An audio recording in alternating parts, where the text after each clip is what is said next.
पंजाब विधानसभा चुनाव 2027 में क्या एक बार फिर से राज्य में आम आदमी पार्टी की सरकार बनेगी या फिर वहीं कांग्रेस की बनेगी सरकार, जानेंगे आज की इस वीडियो में। पंजाब विधानसभा चुनाव का ताज़ा ओपिनियन पोल, ताज़ा सर्वे। जी हां दोस्तों, आपको बता दें पंजाब विधानसभा चुनावों 2027 को लेकर अभी से ही सुगबुगाहटें तेज हो गई हैं। माना जा रहा है कि आगामी विधानसभा चुनाव में भारतीय जनता पार्टी नायब सिंह सैनी को 2027 विधानसभा चुनाव में बड़ी भूमिका सौंप सकती है। माना जा रहा है कि आगामी विधानसभा चुनाव में आम आदमी पार्टी की सीट शेयर में भी गिरावट देखने को मिलेगी। आखिर इन दावों में कितना है दम? क्या किसान आंदोलन के चलते एक बार फिर से पंजाब में सत्ता बदलेगी? क्या कांग्रेस पार्टी सत्ता वापसी करेगी? जानेंगे आज की इस वीडियो में संपूर्ण सीटों पर सर्वे। दोस्तों, इस वीडियो को लाइक और चैनल को सब्सक्राइब जरूर से कर लीजिएगा। आज की इस वीडियो में एक एक सीट पर ओपिनियन पोल की बात करेंगे। सबसे पहले अमृतसर की 11 सीटों पर ओपिनियन पोल की बात करें तो ओपिनियन पोल के अनुसार 11 में से 4 सीटों पर आम आदमी पार्टी की जीत हो सकती है, 5 सीटें कांग्रेस, 2 सीटें बीजेपी जीत सकती है। जबकि वहीं बात बरनाला की करें तो बरनाला में कुल 2 विधानसभा की सीटें हैं। ओपिनियन पोल के अनुसार यहाँ की 2 सीटों में से 1 सीट पर आम आदमी पार्टी, 1 सीट पर कांग्रेस की जीत हो सकती है। वहीं अगर बात बठिंडा की कुल 6 विधानसभा सीटों की करें तो कुल 6 विधानसभा सीटों में बठिंडा में 2 सीटों पर आम आदमी पार्टी की जीत हो सकती है, 4 सीटें कांग्रेस पार्टी जीत सकती है। वहीं अगर बात कर लेते हैं दोस्तों फरीदकोट की कुल 3 विधानसभा सीटों के बारे में तो 3 विधानसभा सीटों में से 2 सीटों पर आम आदमी पार्टी, 1 सीट पर कांग्रेस की जीत हो सकती है। जी हाँ, वहीं अगर चर्चा कर लेते हैं अगले क्षेत्र की ओर तो अगला क्षेत्र फतेहगढ़ में विधानसभा की कुल 3 सीटें हैं। ओपिनियन पोल के अनुसार यहाँ की 3 सीटों में से 2 सीटों पर आम आदमी पार्टी, 1 सीट पर कांग्रेस पार्टी की जीत हो सकती है। जी हाँ दोस्तों, अगर बात फाजिल्का की करें तो फाजिल्का की कुल 4 विधानसभा सीटों में से 2 सीटों पर आम आदमी पार्टी, 2 सीटों पर कांग्रेस पार्टी, अन्य पार्टियों को 0 सीटें जा सकती हैं। वहीं अगर बात कर लेते हैं फिरोजपुर की कुल 4 विधानसभा सीटों के बारे में तो फिरोजपुर की कुल 4 विधानसभा सीटों में से 2 सीटों पर आम आदमी पार्टी, 2 सीटों पर कांग्रेस पार्टी की जीत हो सकती है। जी हाँ दोस्तों, अगर बात गुरदासपुर की कर लें तो ओपिनियन पोल के अनुसार गुरदासपुर की कुल 7 सीटों में से 2 सीटों पर आम आदमी पार्टी की जीत हो सकती है, 5 सीटें कांग्रेस पार्टी जीत सकती है। जी हाँ, वहीं अगर बात होशियारपुर की करें तो ओपिनियन पोल के अनुसार 7 सीटों में से 2 सीटों पर आम आदमी पार्टी, 4 सीटों पर कांग्रेस पार्टी, 1 सीट पर भारतीय जनता पार्टी की जीत हो सकती है।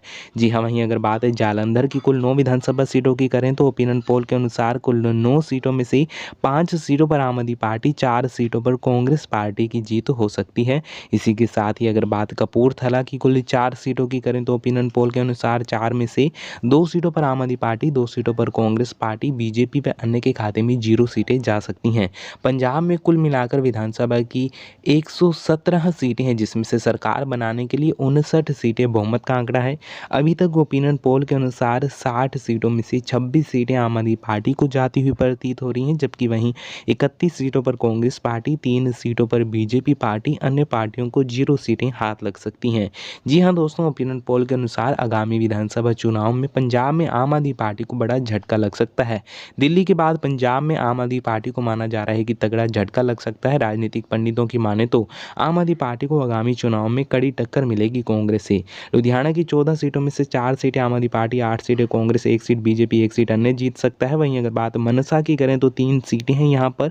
ओपिनियन पोल के अनुसार यहाँ की 3 सीटों में से 1 सीट पर आम आदमी पार्टी, 2 सीटों पर कांग्रेस पार्टी, अन्य पार्टियों को 0 सीटें जा सकती हैं। वहीं अगर बात मोगा की करें तो मोगा में विधानसभा की कुल 4 सीटें हैं, जिसमें से 2 सीटों पर आम आदमी पार्टी, 2 सीटों पर कांग्रेस पार्टी की जीत हो सकती है। इसी के साथ ही अगर चर्चा मुक्तसर की करें तो मुक्तसर में विधानसभा की कुल 4 सीटें हैं, जिसमें से 2 सीटों पर आम आदमी पार्टी, 1 सीट पर कांग्रेस पार्टी, 1 सीट पर अन्य पार्टी की जीत हो सकती है, अन्य पार्टी की बीजेपी पार्टी की जीत हो सकती है। वहीं अगर बात नवांशहर की करें तो नवांशहर की 3 सीटों में से 2 सीटों पर आम आदमी पार्टी, 1 सीट पर कांग्रेस पार्टी की जीत हो सकती है। वहीं अगर बात कर लेते हैं दोस्तों इसी के साथ पठानकोट की कुल 3 सीटों के बारे में तो 3 सीटों में से 2 सीटों पर आम आदमी पार्टी, 1 सीट पर कांग्रेस पार्टी की जीत हो सकती है। जी हाँ दोस्तों, अगर चर्चा कर लेते हैं इसी के साथ अगला क्षेत्र निकल कर आता है पटियाला। पटियाला में कुल विधानसभा की 8 सीटें हैं, जिसमें से 2 सीटों पर आम आदमी पार्टी, 6 सीटों पर माना जा रहा है कि कांग्रेस पार्टी की जीत हो सकती है।